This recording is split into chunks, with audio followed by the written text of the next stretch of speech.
down the front of their trousers.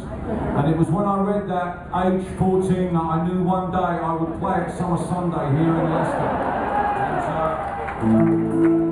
And I've practiced assiduously ever since to be here with my right hand technique. There it is. And Woody Guthrie's artistry was never more to the fore than this song of love that he wrote for Ingrid Bergman.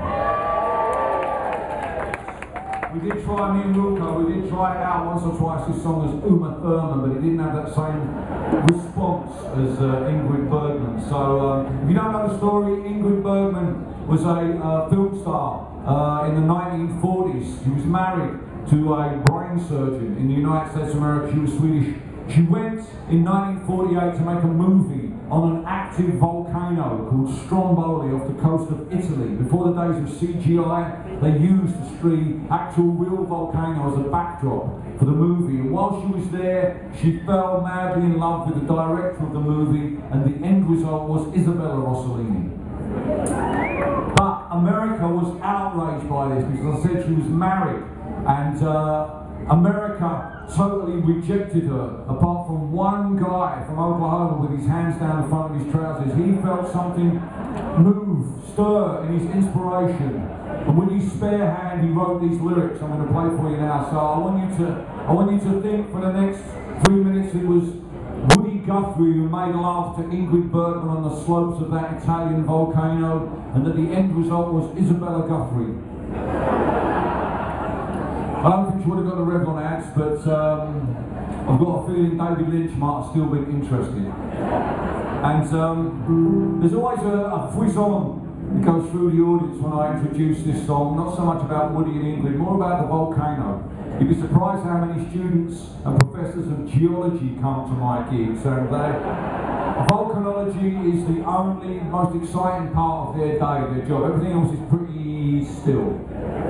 And there's something about volcanology that excites them, and I'm always happy to see them when they kind of like suddenly get incredibly sort of animated, but sadly it's heartbreaking really. This is really not a song for students of geology, it's a song for students of songwriting, because unfortunately the volcano in this song is metaphorical. When Woody speaks of its explosive power, of its hard rock surface, he is not speaking in geological terms, brothers and sisters, no. He speaks of his own manly tumescence. I'm glad to hear there's a very positive cheer for tumescence here. It's a wonderful word, isn't it? We don't get to say it often, tumescence. With just a little bit of reverb, you'd be surprised how wonderful it can sound. Check this out. Tumescence. A new fragrance from L'Oreal. Because you don't like the way you smell, do you? You sad little people. Why don't they be honest about it on the adverts and say that? You know, that's what it's.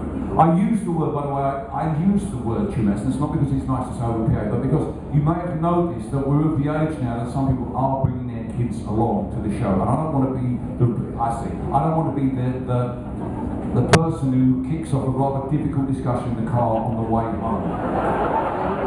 Young man, how old are you, young man? 11, 12. You see, I'm of the opinion the average, I'm saying, 11 or 12-year-old in this country probably can't spell tumescence to put it in a search engine. So we're probably because that's what the little bastards do, they just Google it. You can't, you know.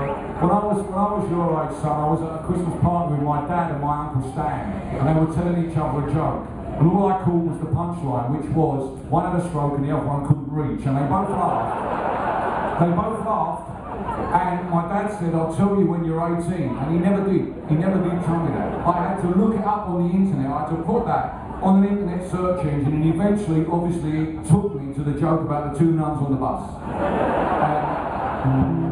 I'll leave you to Google that and find out what goes in the middle between them.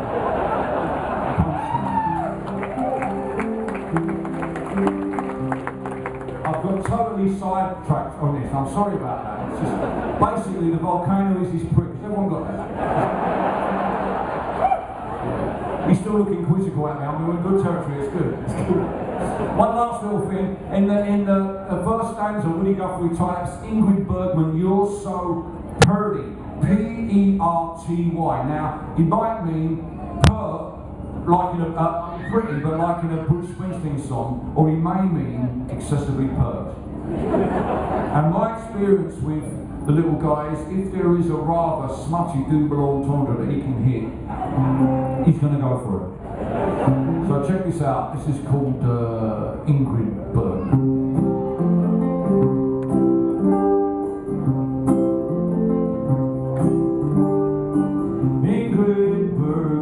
Ingrid Bergman, let's go make a picture on the island of Stromboli.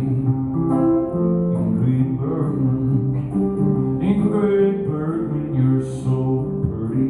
You'd make any mountain quiver. You'd make firefly from the crater. Ingrid Bergman, this old mountain, it's been waiting all its life for you to work it, for your hand to touch its hard rock. Now rock, this is rock, I said rock. People's minds here, what is it? You can still look in part of the work. If you walk across my camera, I will spread the world your story. I will pay you more than money, yeah right, Ingrid Bergman. Not by pennies, dimes, nor quarters, but with happy sons and daughters, and they'll dance around Stromboli.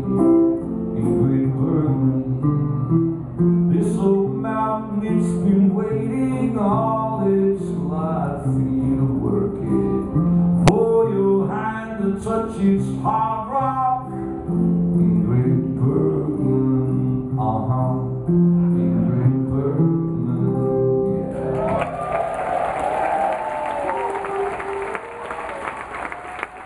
I must tell you, this is